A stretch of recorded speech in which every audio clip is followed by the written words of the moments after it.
is all over the place, taking over the map in tandem with his jungler Hana. Yeah, exactly. I mean, we keep talking about Nesty's interesting champion pool, but with that said, it is definitely going to be a struggle for Machi this time around, as this is not the BO3 that they're familiar with in the past 2 days, but this time around, it's going to be a BO5 against Type A J team. Let's get into the draft, as right off the bat, that's going to be a Galio, right, directed towards Nesty, and another respect ban towards the enemy mid laner, which is then Zoe against Mission. Yeah, Nesty, of course, did put up some massive performances on that Galio. Not only is it very good at getting him around the map, but it lets Hana go aggressive in some of these more creative invades that the J-Team jungler has trended into. Again, just focusing out the global influence mid laners here, because they support the jungler, they get access to the side lanes. If Machi are going to make this mid lane matchup competitive, they have to get a laning matchup. They have to get one that Mission can glue himself to the mid lane alongside Nesty.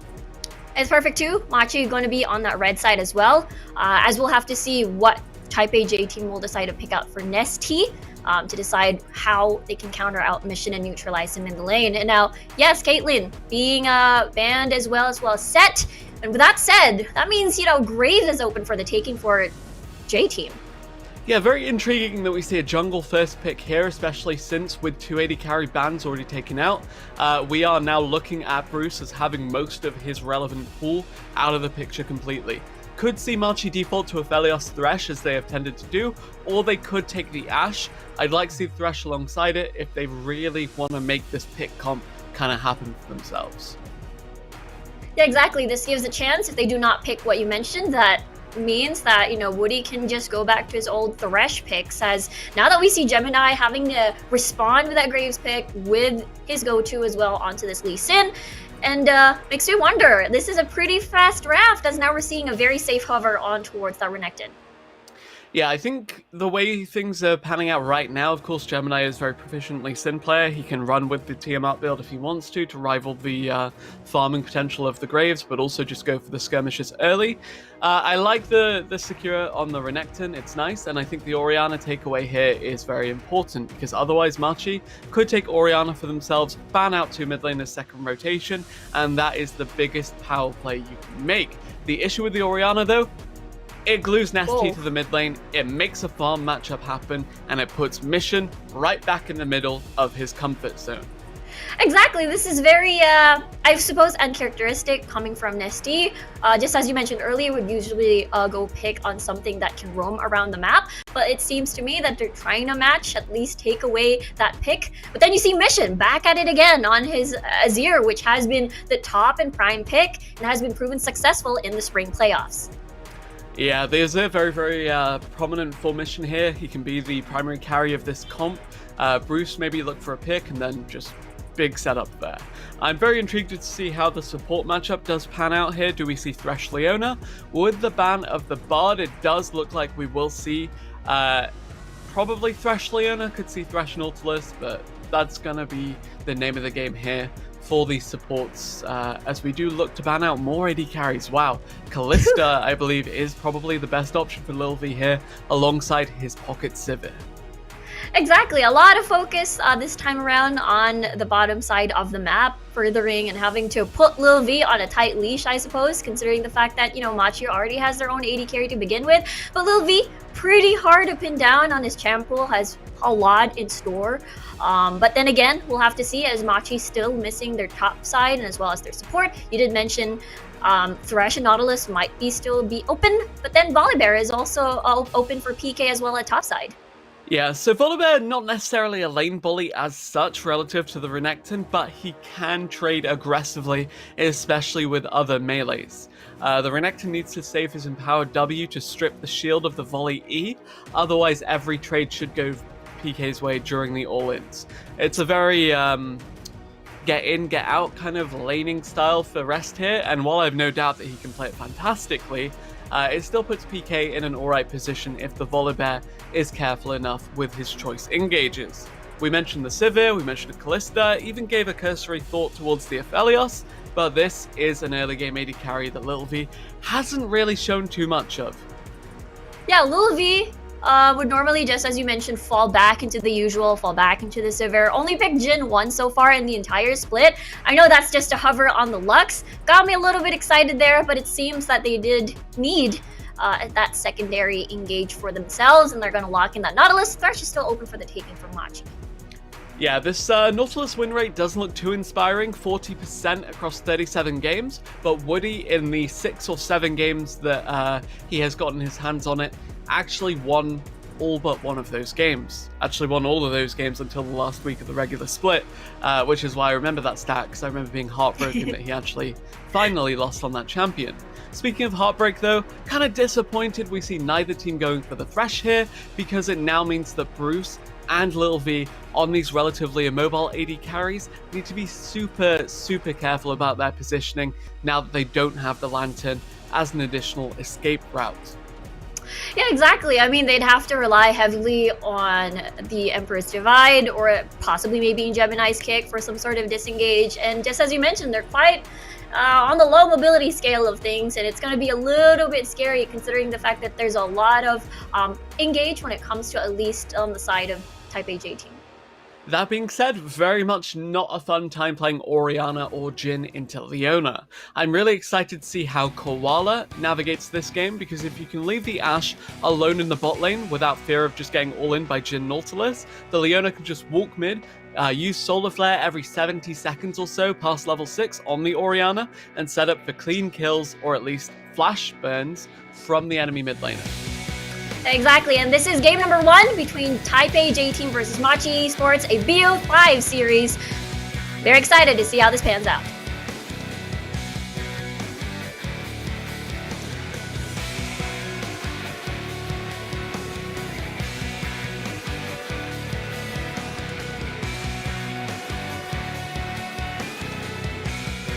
Welcome to Summoner's Rift.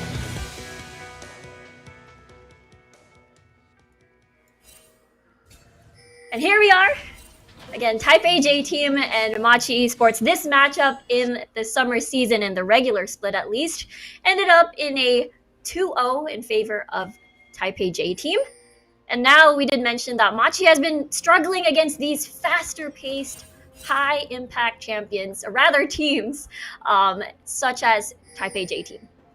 Yeah, J-Team though, while they are fast-paced at times and can punish you if you make a mistake early, they are relatively slow compared to the likes of your AHQ, even your Alpha, so it does put Machi in an alright position. Speaking of scaling though, look at Azir, look at Ashe. Late game, these carries can take over the game, and Machi have ample engage opportunity through their massive frontline of Volibear, Leona, Lee Sin. Machi look for the engages towards the mid to late game, just scale up on the Azir, scale up on the Ashe, and then pull the trigger on the Orianna or the Jin come the 20-25 minute mark. J-Team, they need to get ahead early.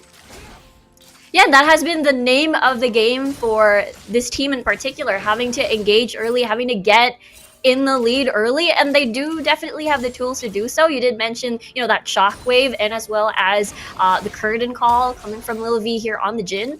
And I guess it's the biggest question is whether or not Machi is able to survive the usual J-Team onslaught. Definitely is the case, and my main reservation about this isn't that Orianna taking a little bit of damage. The Orianna is the only scaling member of this J-Team comp. Yes, Graves to a degree as well, but Jin and Renekton need to do well early. Oh dear, that is going to be a really nice hook. Trade, though, will be a little bit more in favor of Type A J-Team side, as Bruce is the one forced to chunk a little bit on towards his pool on his potions, and I think no summoner spells just yet. So this doesn't actually bode well for Machi's bot lane, because I said that you want to unlock Koala and let him roam towards the mid lane, and just leave Bruce farming under tower. If Bruce eats a hook like that, if Bruce eats a Nautilus ult past level 6, it's doomed. It's dead, and it means that Koala needs to be super careful about how he leaves this lane. Good use of Hawkshot level 2 just to scout out Hana does mean that early aggression from J-Team that we said was necessary, especially in that Renekton lane, just going to be nullified ever so slightly. Actually, while we talk about early aggression, by the way, no cleanse on the Orianna. It means that level 6 roam from the Leona is actually pretty scary. Yeah, it's definitely going to be deadly. You have the Emperor's Divide.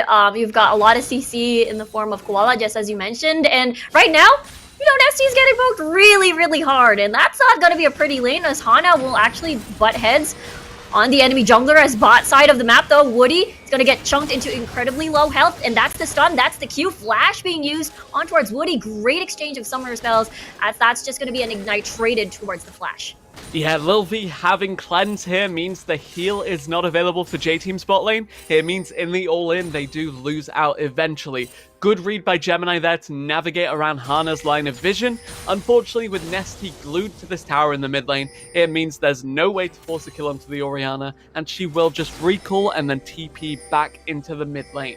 J-Team, they are a little bit on the back foot in mid lane, and that is where Mission can truly shine.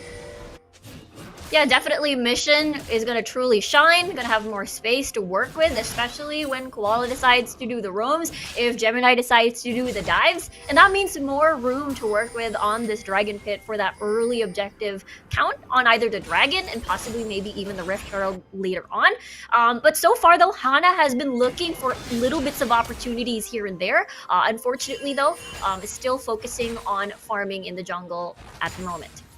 Yeah, to be honest, Graves doesn't mind just farming it out, and the biggest concern for me is top lane for J-Team right now, because Rest, he got that priority Renekton pick, they banned out the Ornn so that PK didn't have the get out of jail free card of having a tank to soak up the Renekton's early lane bullying, and yes, while he is on a fairly hefty champion himself in the Volibear, it still needs to be punished just that little bit more by Rest on this Renekton. And so far, there's not a lot of opportunities to work with as PK and Rest. Even during spring, they are the type of matchup that just likes to chill and wait for the jungle to visit, and that's the time that they get in action. It's very rare to see them do any sort of 1v1s, or rather, the junglers decide to just really focus on the rest of the other parts of the map, as we see Gemini actually making a very nice invade to put a little bit of vision. Yeah, definitely can punish Woody here on the Nautilus if you really want to, because he did flash away before. Very easy to knock down that champion if he can't proc his Aftershock, such as when he decides to hook a wall instead of a champ. And now the lower third, as you see, is focused on the mid lane matchup, and that is where we kept looking back in Champ Select. Keep Nesty down in lane, keep him held there, and don't let him get on the board. Mission, you shine in lane phase, and you can knock out this enemy mid laner and shut down J-Team by keeping him glued to the mid lane. And that is the result that we see right now. We see Gemini, because again of that mid lane control by Machi, by Mission in particular, is that they have more space to just get this first dragon of the game. Hana has no choice but to just give this up at the moment, considering the fact that they're not in a very healthy position. Nesty already used his teleport. He is incredibly low, and therefore Machi gets first dibs on this dragon. Yeah, solid poking out from Mission there. As you said, it just gets lane priority by poking out Nesty consistently, and that's Orianna not really having a great run of things. But as we mentioned, this Orianna is kind of the mid to late game insurance policy of the J-Team lineup, so it's not too awful that she isn't doing too well. My main concern is that Renekton not really on the board so far, Jhin as well going even in CS with the Ashe. These are early game lane dominant champs that are actually just trading blow for blow with things that will outscale them. Yeah, I think it's very in character, especially Lil V is the type to just like to farm and just shine when it comes to the mid portion of the game. And again, just as we keep mentioning, the action is normally around, Nesty's end to help supply any sort of presence in the side lanes. But this is a very uncharacteristic, I suppose, game number one. Again, looking at this Orianna pick, and so far, level 6 has been attained. Rift Herald will spawn in a few, and I think the biggest question is whether or not by then will Type A J-Team have a better position to contest objectives. I'm still irritated to see Jhin instead of the likes of Sivir even. Like, anything else in Lil V's wheelhouse would have been more beneficial to them, because he's not a lane dominant player, as you mentioned, while Jhin needs to do a lot early in order to actually win out here. Very intriguing to see he went for the BF sword, so the raw damage, rather than the swiftness boots rush that we've seen Jin's actually run into the Ashe as of recent. And honestly, that is, again, just signifying that he's not looking for the small trades. He's not looking for the all-ins. He's just looking to farm it out, which is not really the play when you do pick Jhin. Yeah, hoping to get, just as you mentioned, the early game advantage. That is the name of the game of J-Team so far. And right now for Machi, full control in every single lane. We see PK getting priority at top side earlier, mid lane most especially. And now bot side, again, Bruce is free, Reyna just... Oh, there's the shockwave on towards Mission though, shifting sands just for safety. Still has flash to use just in case. Collateral damage not gonna be enough. And Mission gets to escape scot-free without using a summoner spell. Yeah, wow, that is fairly well done by Mission. Soak 2 ultimates. That's a lot of the teamfight pressure coming out already, as Rest may find himself in trouble as well. Gemini's hit. So that's gonna be Gemini's Q, not gonna hit, but this actually forces Hana to back away and give up this Rift Herald that was already in a good significant amount of HP for the taking, as Machi, again, full control over this river portion of the map, not only presence-wise, but also vision, which scares off J-Team to pursue this instead. Yeah, very good roam up from the Machi comp. As we said, Leona, Ashe, fairly easy to unlock from lane when they're not getting killed actively by Jhin and Nautilus. So yeah, very well done by Machi to pressure where they needed to. Rest may be in trouble trying to stop PK's recall, but bot lane is still here. The Herald has just been taken. This should be a ton of plates now swinging in favor of Machi, who we really were not expecting to take a commanding lead in this game. I guess the theme of the game is, again, one of those uncharacteristic things. And will you look at that? Machi not still dropping that Rift Herald, looking for the right timing on the platings, as Type A J-Team all offering, or rather hoping to get an exchange of plates as well, being funneled on towards Lil V, as Machi is making their way towards that first brick gold of tower.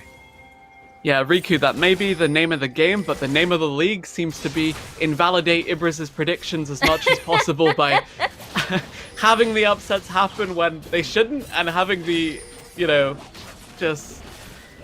the expected results are not happening here. J-Team, pick up the slack. You've drafted 2 early game lanes, and you should be outclassing in them, and yet, so far, not seeing a whole lot of anything besides farm games against a team and a composition that do benefit more from having a scot-free early game.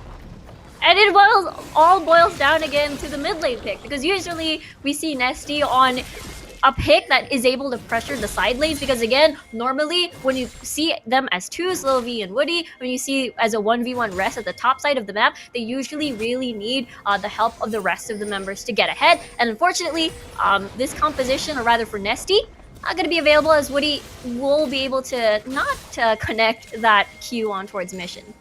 Yeah, that Q looked a little bit suspect, but at the same time, if there ever were a person willing to solo carry a game through good engages, it would be Woody. And that's why I think we cannot count out Machi quite yet. Sorry, cannot count out J-Team quite yet, because their mid-game engages, their late-game engages can be dictated by the Nautilus. And I think that's where the Shockwave combo will shine. That's where the additional damage coming from the Graves will shine. The Jhin as well, a little bit of pick potential there. And this game is all about which bot lane can find the successful pick, whether that's Jhin W, Ashe ult from either AD carry, or just the copious amounts of CCs being packed by these support tanks. And that's the thing, we've never really seen any Crystal Arrow, any sort of Curtain Call just yet, or any sort of Solar Flare. To be fair, they have been level 6 for like a minute and a half. That is true. That is actually very true. But at the end of the day, it's just Type A J-Team waiting for the opportune moment, I suppose, when it comes to confidence. Maybe they're waiting for them to be a full-on 5. And the next Rift Herald could be that possibility, but you see Rest right now being shoved into his own lane at topside. Definitely not the scenario that Rest wanted to find himself in. Going against a Triforce Volibear, by the way. PK styling on this Renekton, and this was a Renekton that was prioritized as an early draft pick. It's not necessarily something that is, you know, quite as offensive as the last pick Renekton that a lot of people do criticize globally, because, you know, a lot of that champion's invisible strength comes from the fact he's a reliable blind pick, but he should win early, especially into melee. Nesty, his jungler senses are tingling, so he knows to back off. No cleanse for him, though, does mean he should be punished more aggressively by Machi. Yeah, and so far we didn't really see the dive as Rest is able to look into that jungle, see and stop any sort of aggressive dives throughout the map, and therefore unable to punish the sole mid laner here on this Orianna for Nesty. And with that said, Machi so far are the ones who have been making moves around the map, possibly maybe even in the mid lane. That's going to be a solar flare. Nesty still has flash. There's a 2-man shockwave, but nothing will amount to anything as no summoner spells are used. Yeah, when I said I wanted to see Leona walk mid and solar flare, in my mind that was a stun or at least a flash ball from the Orianna, and that was sadly not the case here for Machi. Koala commits. Gemini and Mission are there with him too, and in the end, Nesty just swag walks away on the Orianna, TPing back into mid after a quick and tidy reset. Now, with the shockwave down though, the actual kind of skirmish potential is a little bit hampered, so if the second Herald does spawn before that cooldown is back up, it could be a little bit precarious. PK may be in trouble himself. But I guess the call would be never mind. Again, it's incredibly hard, just as you mentioned. Shockwave down, not a lot of options to hold this big bear down. And with that said, so far it has been very troublesome for Rest to keep dealing with PK, which means Hana will be a little bit more careful in seeing whether or not he can respond to any sort of aggressive plays at the top side of the map. Lil V, at least he does have cleanse just in case the support has to roam somewhere else. Can I just say that Volibear skin is my nomination for the biggest glow up of 2020? People used to meme it because it looked like a banana with a hat if you zoomed in on it with low enough textures. Really now? Yes. I miss those days. You miss the old textures of Volibear? I miss the old textures. I miss Officer Volibear looking like a banana with a hat. That is vintage reference right there. I say vintage, it was until like January this year, but hey, life goes on. Yes, it's still pretty... J-Team now. Yeah, it's J-Team now. Speaking of J-Team, they seem to be moving towards the next spawn of that Rift Herald, as Machi will use this opportunity to put down Deep Vision, as J-Team is actually trying to form up a sneaky party brush, but the case would be now Machi decides to just push on this bot side tower.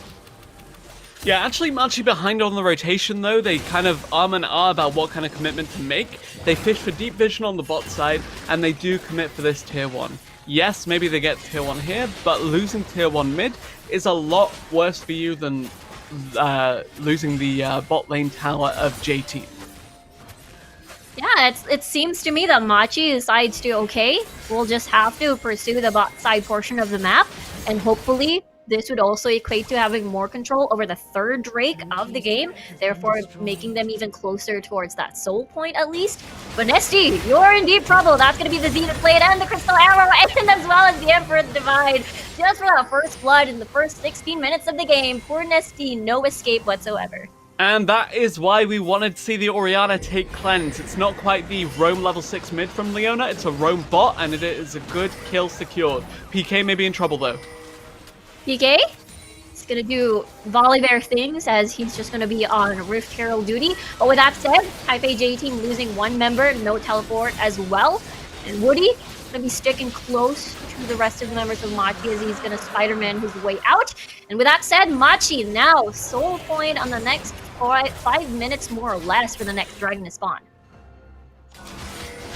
Yeah, Machi in a very good position here. Just beautiful layering of CC.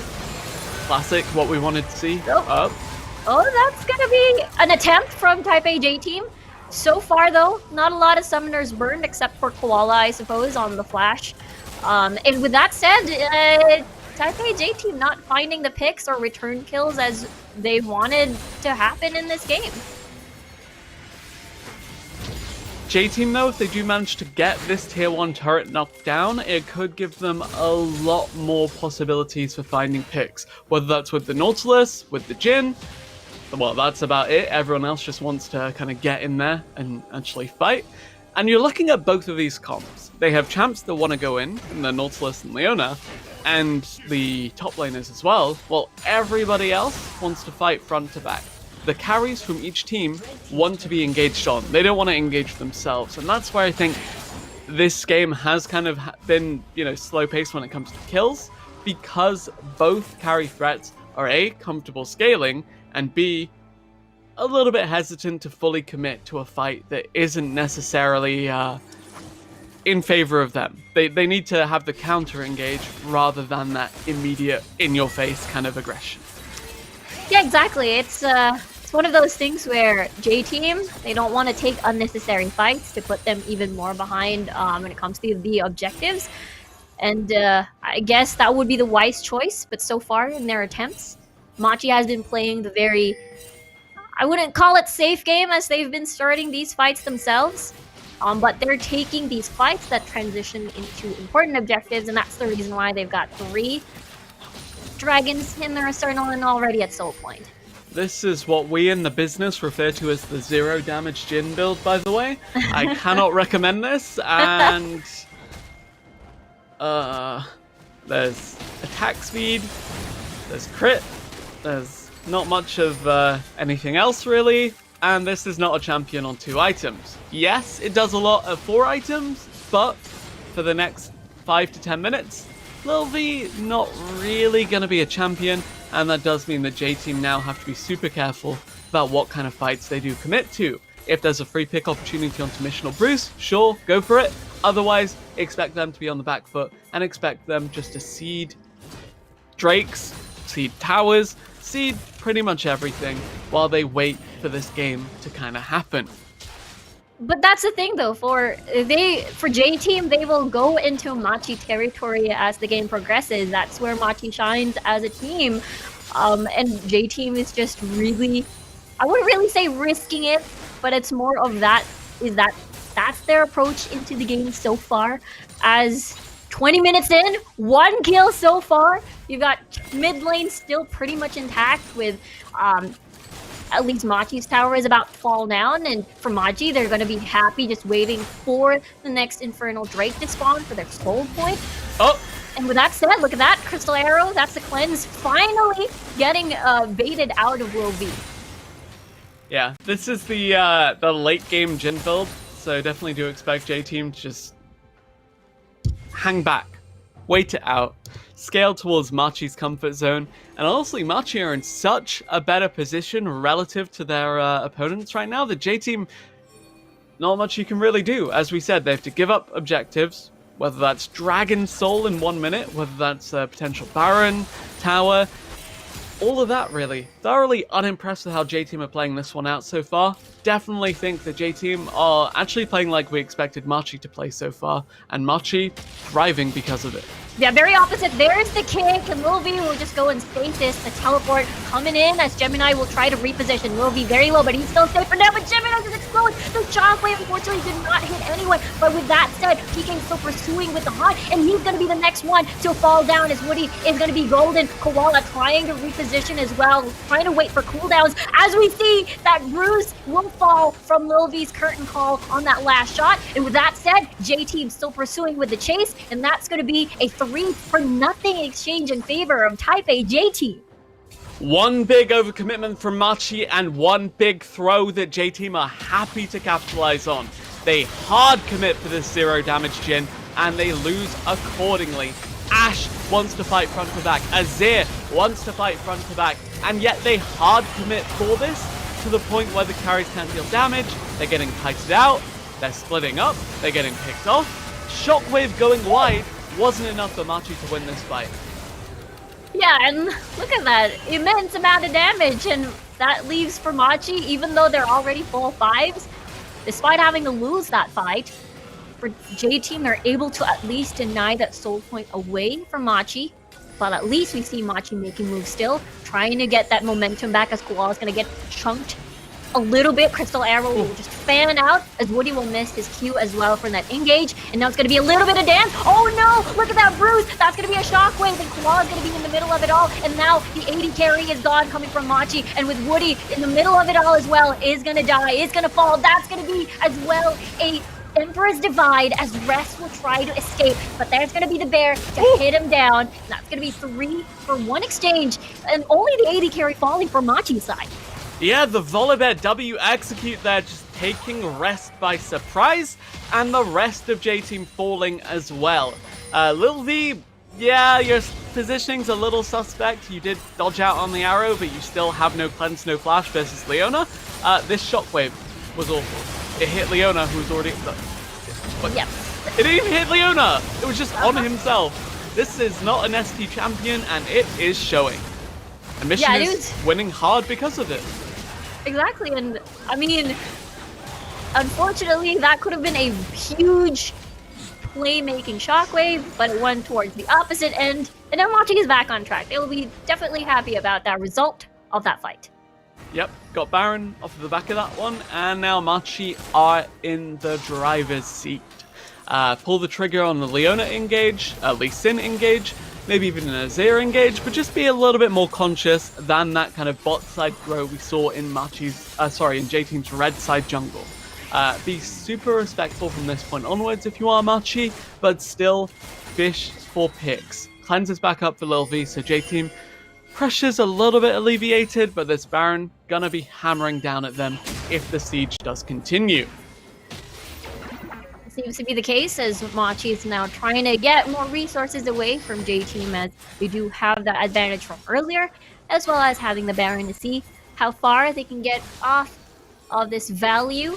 As now J-Team actually moving a little bit forward as rest. There's the Crystal Arrow going to be studying one. That's going to be Woody. With that, it seems that is enough for J-Team to just call it quits, as the rest of the members from Machi are already converging into one area.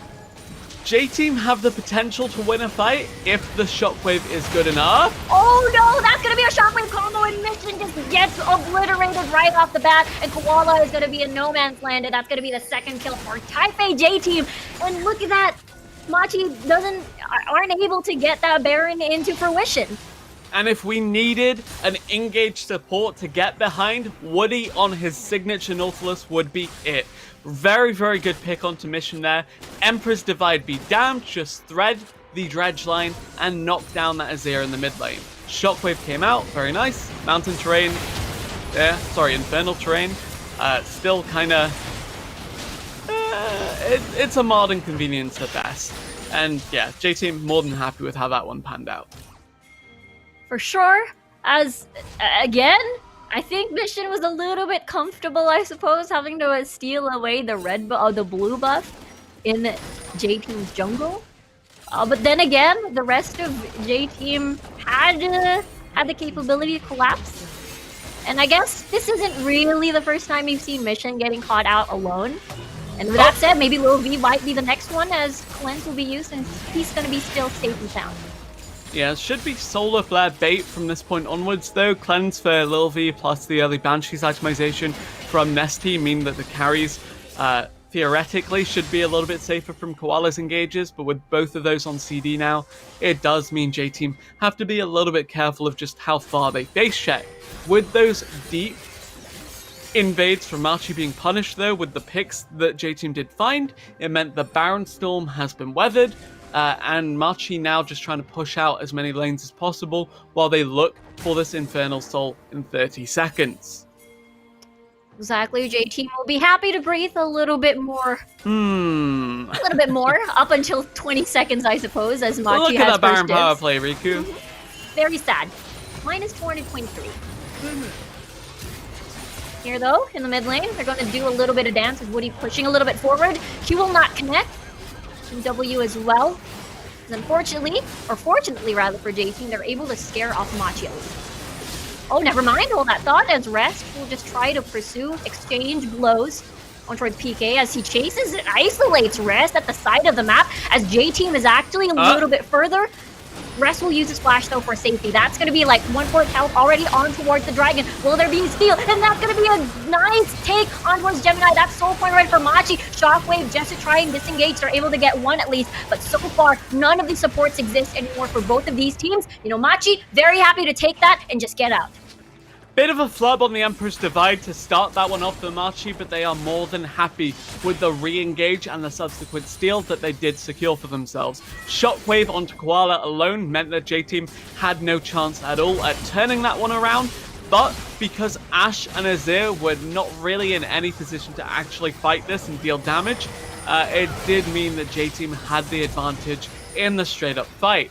That aside, though, Gemini was like, fight be damned, I'm just going in for the steal. Good thread on the arrow, by the way. It somehow connects onto Lil V, but the, I believe, the QSS or the support cleanse, I didn't quite see what it was. It wasn't the conventional cleanse, let me tell you that much at least. Did mean that he did get out. QSS probably. Yeah, QSS. Nice. QSS being used earlier, but yeah, I think, Britz's arrow really did an amazing job having his zone, and as well as PK. Therefore, J-Team had no access whatsoever to see whether or not they can contest, and as well as fight for that Drake. And now Gemini had free reign earlier. With that, So this is actually like the burst Orianna build, so it does mean that J-Team have a very good team fight if they can take it on their terms. You have pick potential with Nautilus, pick potential with Jhin. They need to engage and get in Machi's faces. Don't let the Ashe Azir set up and just DPS you from a distance. Instead, force Machi to commit to a fight, force Machi to come to you, and then just turn it. Get a good shockwave in an ideal world. And yeah, J-Team definitely have the pieces to take these fights if Machi let them. But Infernal Soul goes a long way to making these fights about as one-sided as they can get, and Machi are firmly in the driver's seat, even if the kill count is slightly tilted in J-Team's favor. I mean, we've seen it before where Machi, or rather J-Team, is able to bait out important ults, such as the Emperor's Divide, maybe even, there's the curtain call, having to scout whether or not Machi has fully committed onto the Baron. That's going to be a no for them. As we can see, Machi a little bit separated as J-Team converges here in the mid lane. Gemini looking for a good kick, good flank. We'll spot out Han instead. There's a Solar Flare. Lil V will be forced to cleanse it out as the rest of Machi is trying to look for a fight. And as we can see here, PK in the middle of it all. There's a Stormbringer. There's Woody. Very low. Two-man Shockwave into the backline. That's to kick Woody. That's going to be the main engage for J-Team being out. And that means J-Team will be forced to retreat as Machi will be satisfied with that, having more space on towards Baron. Absolute heartbreaker for J-Team there. They get the perfect shockwave onto Azir and Ashe, but because it's still the mid-game, the Orianna is nowhere near 1v9 potential. J-Team trying to contest this, but you have no shockwave. Your jungler is at half. Your support is dead. How are you going to make this one work, J-Team? Very difficult because PK is teleported in the middle and the mid lane, and Lil V now forced to use that QSS. Now he's in a good position to auto-attack Nesty in the middle of it all. Unfortunately, you have Flash, but you have a lot of members just trying to whittle you down. Nesty's still walking casually, distracting the rest of the members of Machi, but Mission will finish off the kill on towards the mid laner. And again, Type A J-Team put in an awkward 4v5 position. Yeah, speaking of awkward positions, that was one for Nesty there. Overextended a little bit trying to salvage that play. Yes, you stopped the Baron, but for how long? The teleport from the Volibear was the catalyst towards the re-engage, but this was the initial fight. The stack of CCs was a little clumsy. That cleanse was giga high value because it got both the arrow and the solar flare off. And the shockwave, stunning. The kick on the Nautilus also hit the Ashe and the Azir, and yet even with that perfect sequence of ultimates lining up, it's not enough for J-Team, and that does not bode well for the future of this squad. Then there's even a teleport from PK in the middle, therefore having to bump into Lil V, therefore you're separated into the rest of the squad, having to bait out the QSS as well. But Nesty, just as you mentioned, very extended, and unfortunately it's an easy collapse for Machi. Beautiful chain of CC from Leona, by the way. Koala played that perfectly. Yeah, that's how you do it. It took him some time to really come online, but thoroughly impressed with how he's playing out these, and because of that engage, they're able to set up for this Baron.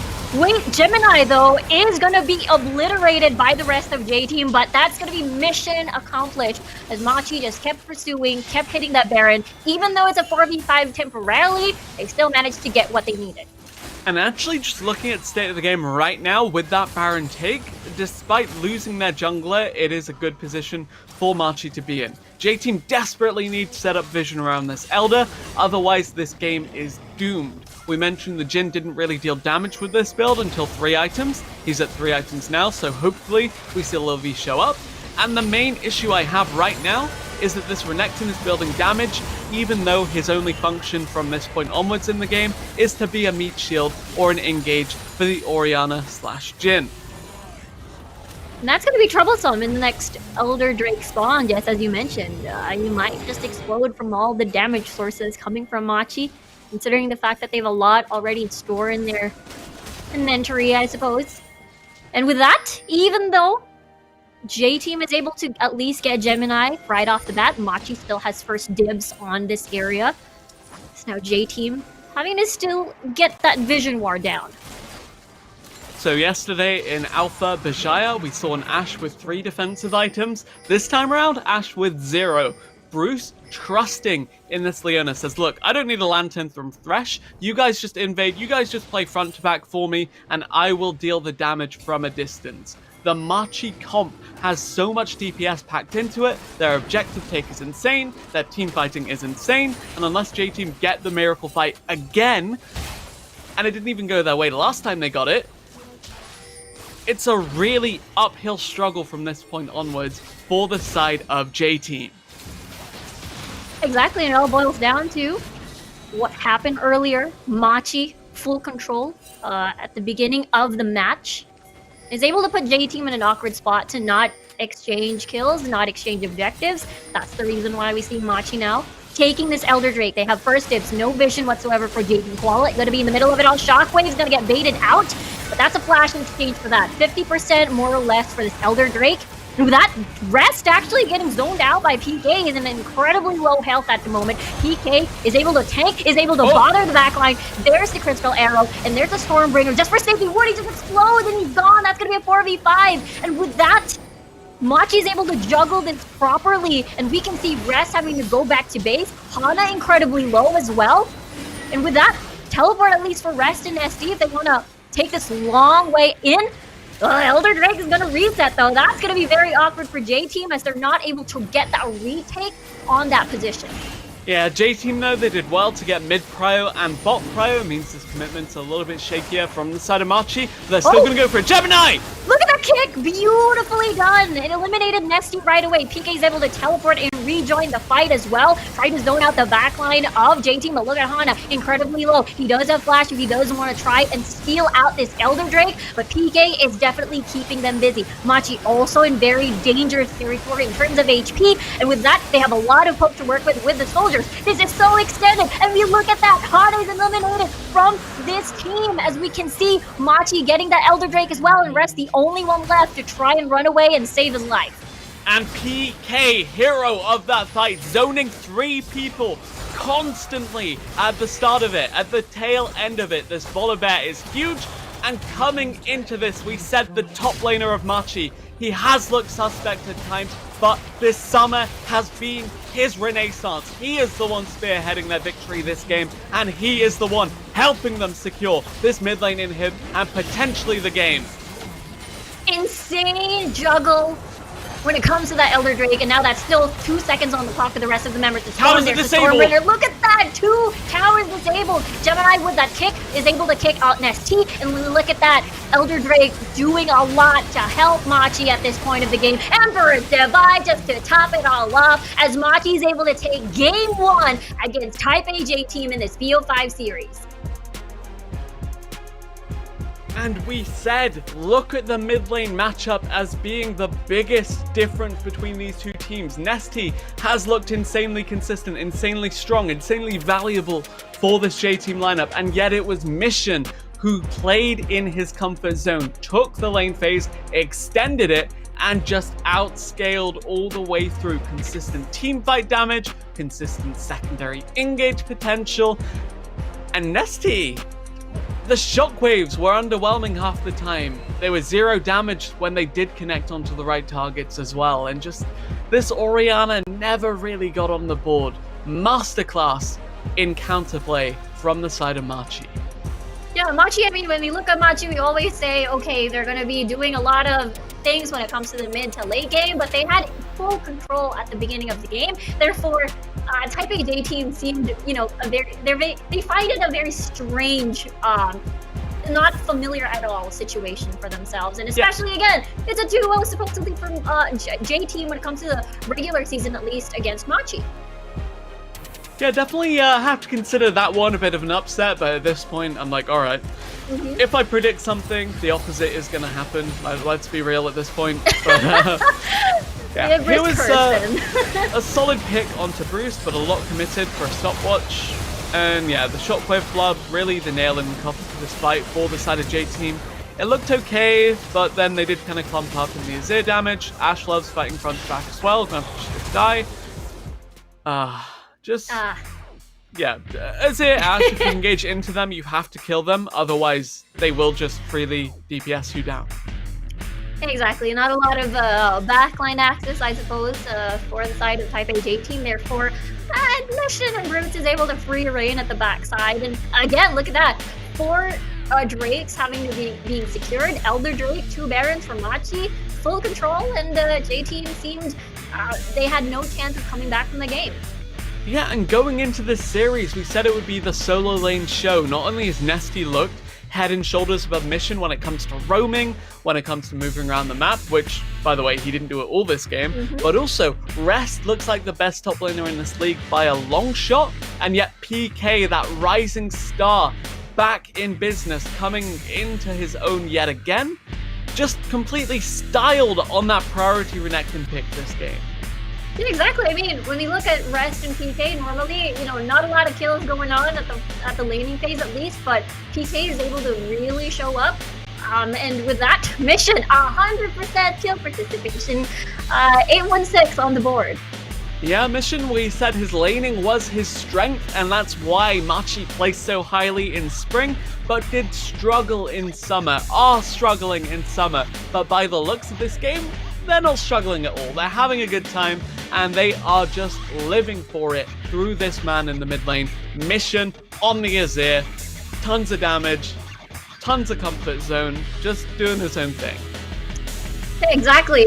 Mission, free reign in the mid lane, no threats whatsoever from either maybe the jungle of J-Team, Woody as well. But again, if we're a little bit worrisome for Type A J-Team is if Mission is able to get the same situation, the same factors of him getting that 100% kill participation on the board. Yeah, definitely. And now with that first game in the books for Machi, series is already up in the air, could be anyone's game. J-Team definitely need to shore it up as we do look towards game 2. Exactly. I mean, Machi, not a stranger to the BO5s, and exactly that as we head on to game number 2 after this break.